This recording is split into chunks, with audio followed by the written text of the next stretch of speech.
morning and welcome to Dave the Suit Betting. It's Saturday morning, it's 7 a.m. I was playing poker last night, so this video is coming out a little bit later than usual. In the week I put one out, Comanche Falls. I think it was 8 to 1, and it ran like a 50 to 1 shot. Came out the stalls, he was rowing like a champion, gold medalist, Olympic rower. I think the horse is a little bit regressive and probably needs dropping round about to 95 before I'll even entertain it again. I did mention two that were running at Bath, but I wasn't playing because the odds were too short at 5 to 2 and 2 to 1. The 5 to 2 shot went off a ridiculous 5 to 6. Finley Morse gave it the worst ride in the universe ever, and came second on it, so that was a good swerve. And the other one, that went off too short. I think that went off about 11 to 8 or something like that, and that just wasn't good enough.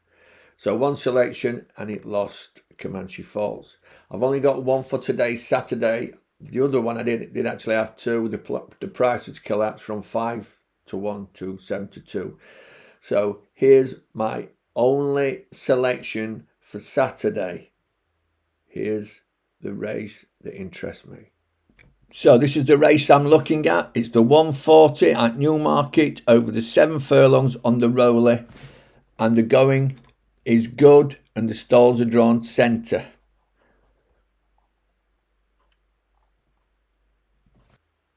So that's the race. Let's have a look at what I saw last time out at Yarmouth.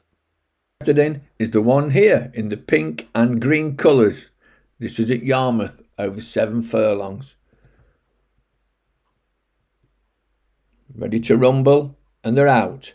And immediately the jockey takes a tug. I mean, he seriously takes a tug, and he brings him right across. Well, it's a filly. Brings it right across here.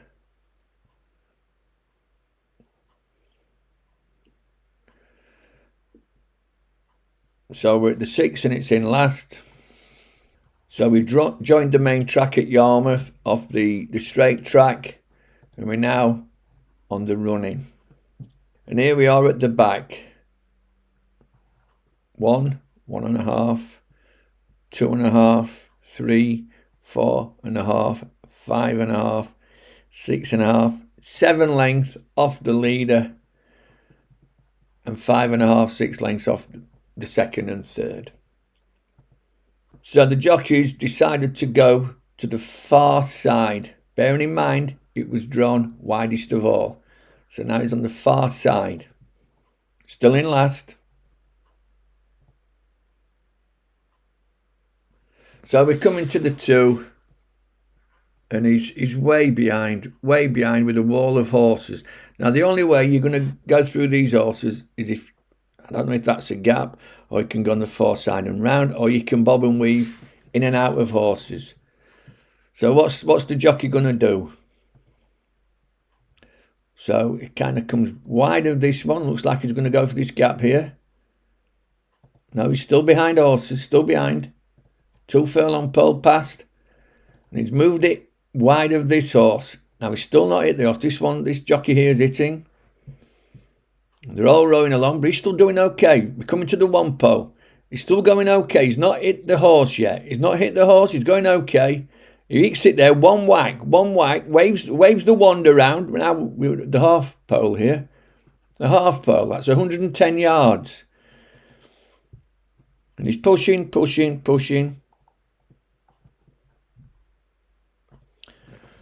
I mean, he can't win. He can't go anywhere. So now he's easing the horse. And there's the winning line. The horse is full of running. He's just led it up a dead end, a complete dead end. He wasn't too harsh on it at all. He gave it the one crack of the whip. He definitely had it too far behind. Guess who the jockey was?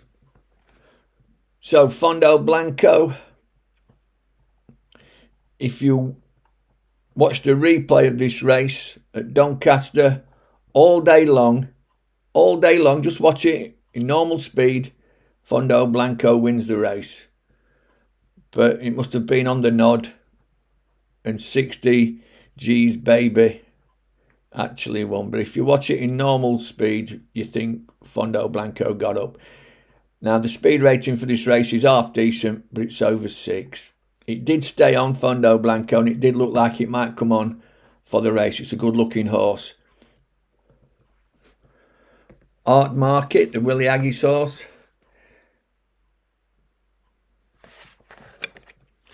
That was a good run at Newmarket. Course and distance, and it stayed on really well that day. The time was mediocre, but there's a bit of loose ground.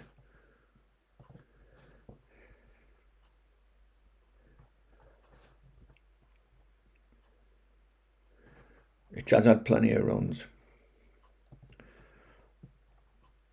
Arabian Leopard, Jamie Spencer, David Simcott. Had 4 runs. This was decent at Yarmouth in a good time in a filly's handicap. It is a filly. Press leaders 1 out, kept on, beating 1.5 lengths. It was in a decent time on the going conditions.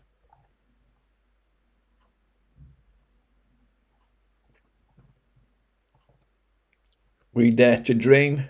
The Musselburgh run was half decent in the Class 3, but it was well behind Thunder Wonder.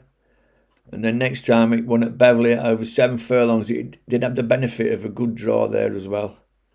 I mean, look, the first 4 were drawn 1, 2 and 3. The third was drawn 6, but the first and second were well clear of the third.